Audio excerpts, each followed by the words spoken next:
Take it from there. Question number 2, Dr. Russell Norman. Thank you, Mr. Speaker. Order. To the Prime Minister. Look, I apologise to Dr. Russell Norman. Now, these interjections must please become more reasonable. Dr. Russell Norman. Thank you, Mr. Speaker. To the Prime Minister. Does he stand by his statement that the Household Labour Force Survey shows that over the last 4 years the number of jobs in manufacturing is roughly about the same, given that the survey shows employment in manufacturing has declined by 31,600 in the 4 years to September 2012? The Right Honourable Prime Minister. Mr. Speaker, yes, in September 2009 it was 244,700, in September 2010 it was 245,000, in September 2011 it was 244,700, and in September 2012 it was 240,400. Dr. Russell Norman, point of order. The Prime Minister began his recitation of the figures, but he only went back 3 years. The quote was about 4 years. Well, the Prime Minister has, in his view, answered the question. He certainly gave some figures to back his answer, and the member's got further supplementaries to dig further into that answer if it was deficient, and can't use a point of order to challenge the quality of the answer. Dr. Russell Norman. Well, a point of order, Mr. Speaker. Point of order, Dr. Russell Norman. The question was, does he stand by his statement, blah, blah, blah, over 4 years? It's been roughly the same number. He didn't answer the question because he talked about the numbers over 3 years. This is a question on notice. I want to hear about 4 years. That's the question. Well, the member has further supplementaries. The Prime Minister gave figures going back to 2009 and gave 9, 10, 11 figures. Now, OK, the question did ask whether or not he stood by his statement. It sought an opinion. The member did not ask how many people were unemployed under the Household Labour Force Survey. It sought an opinion.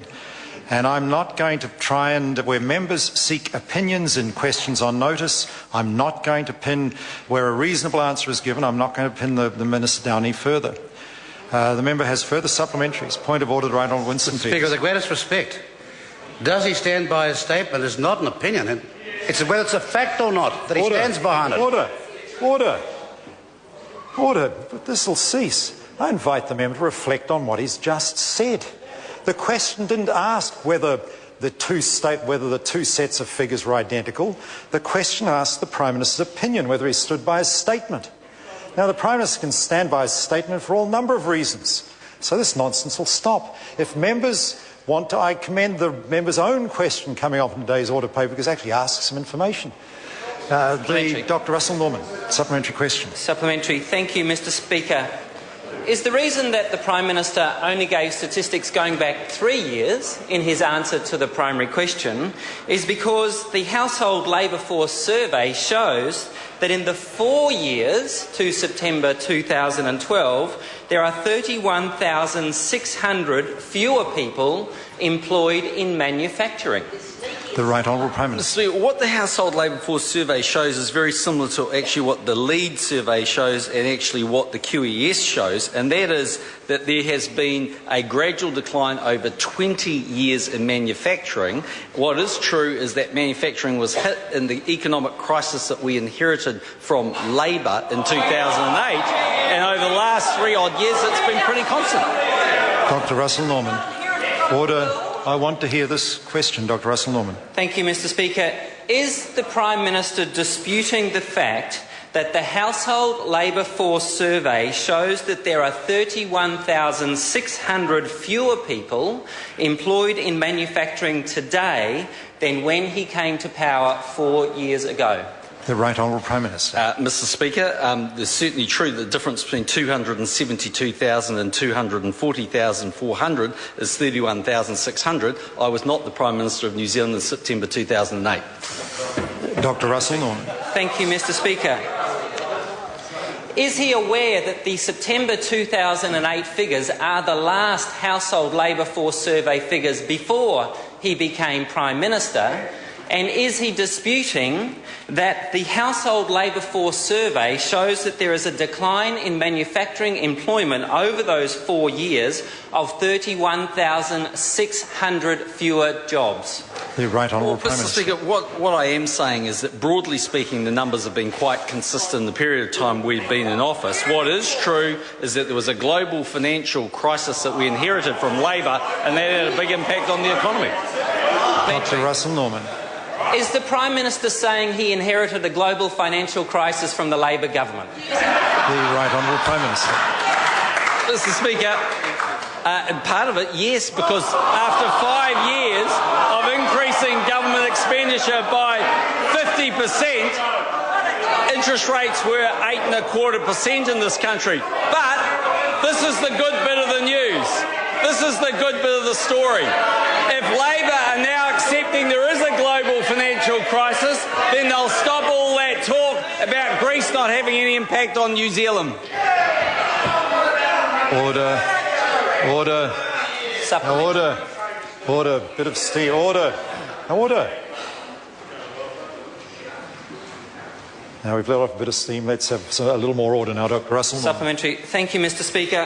Which of these figures does he dispute? That the household labour force survey shows a 31,600 decline in the number of people employed in manufacturing in the past 4 years, that the quarterly employment survey shows a 31,300 decline in the number of jobs in manufacturing in the past 4 years, or that the linked employer-employee data set shows a decline in the number of filled jobs in manufacturing of 20,000 in the 3 years to September 2011. The Right Honourable Prime Minister. No, in the past 4 years. If that's your answer. Dr. Russel Norman. Supplementary. Thank you, Mr. Speaker. Doesn't it all boil down to the fact that whichever way you cut it, whichever statistics you chair to choose, the government has failed on jobs and unemployment has grown in New Zealand and the number of jobs in the manufacturing sector has grown, and isn't it time he just admitted it and figured out what to do about it? The Right Honourable Prime Mr. Minister. Speaker, no, what it shows is that the Green Party, along with the Labor Party and New Zealand First... Point of order, Dr. Russel Norman. This is nothing about the Green Party. It was a simple question about the Prime Minister. Order. Now, National front benches don't need to interject.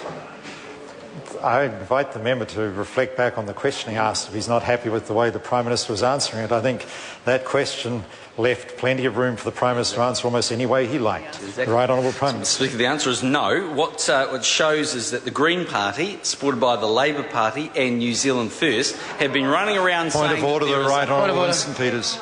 Mr. Speaker, order. With the greatest respect, he cannot draw New Zealand First into this answer to this question. We weren't responsible for the question, and we are truly entitled for him to be terse and to the point, and it doesn't include the magnificent policies of New Zealand First. Order. We've had enough. We've had enough of this. If members ask such loose questions, there's a lot of scope in the answer. If he attributes any specific policies to New Zealand First, I will stop him. But the Prime Minister has a fairly wide licence in answering that kind of question. The Right Honourable Prime Minister. Mr. Speaker, what I was going to go on to say, Mr. Speaker, is that the talk of those three parties that there is a manufacturing crisis in New Zealand is wrong.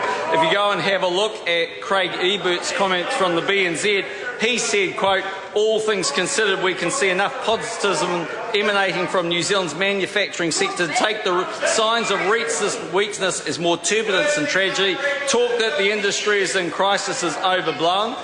If one looks at Rob Hosking's comments, he goes in a dose of reality aimed at the recently political generated posturing about manufacturing, goes on and on and on. And Mr. Speaker, I was simply quoting that three parties, New Zealand First, the Greens and Labor, went to what they quoted was a manufacturing crisis. Mr. Peters, that's why I said that, and I should point out I deal in the facts. That's all I'm interested in, is the facts.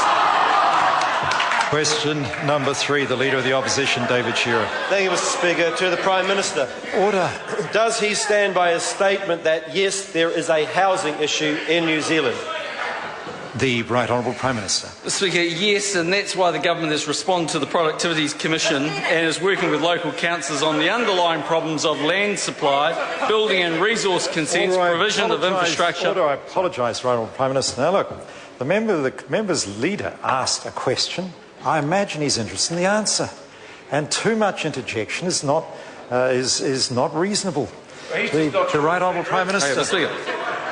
Yes, and that's why the government has responded to the Productivity Commission and is working with local councils on the underlying problems of land supply, building and resource consents, provision of infrastructure and productivity in the construction sector. I also stand by the statement I made yesterday in relation to this issue. I reckon they were in fantasy land. Now going on a little long.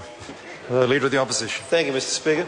How many houses does he guarantee will be built as a result of his government's package that he announced on the 29th of October? The Right Honourable Prime Minister. Mr. Speaker, more than the number that Labor will produce in Auckland.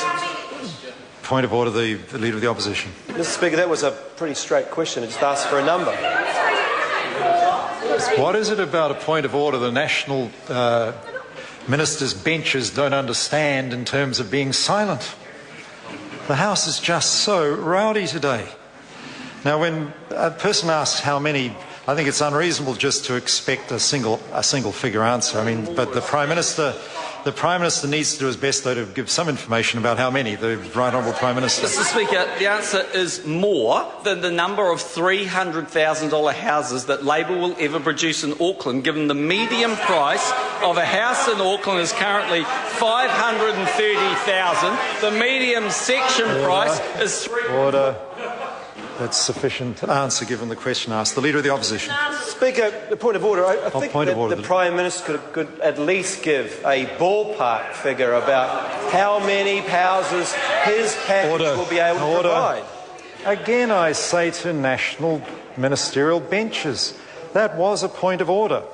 And only the Speaker can determine whether or not it's a valid point of order, not members. They must listen to it in silence so that the Speaker can hear it.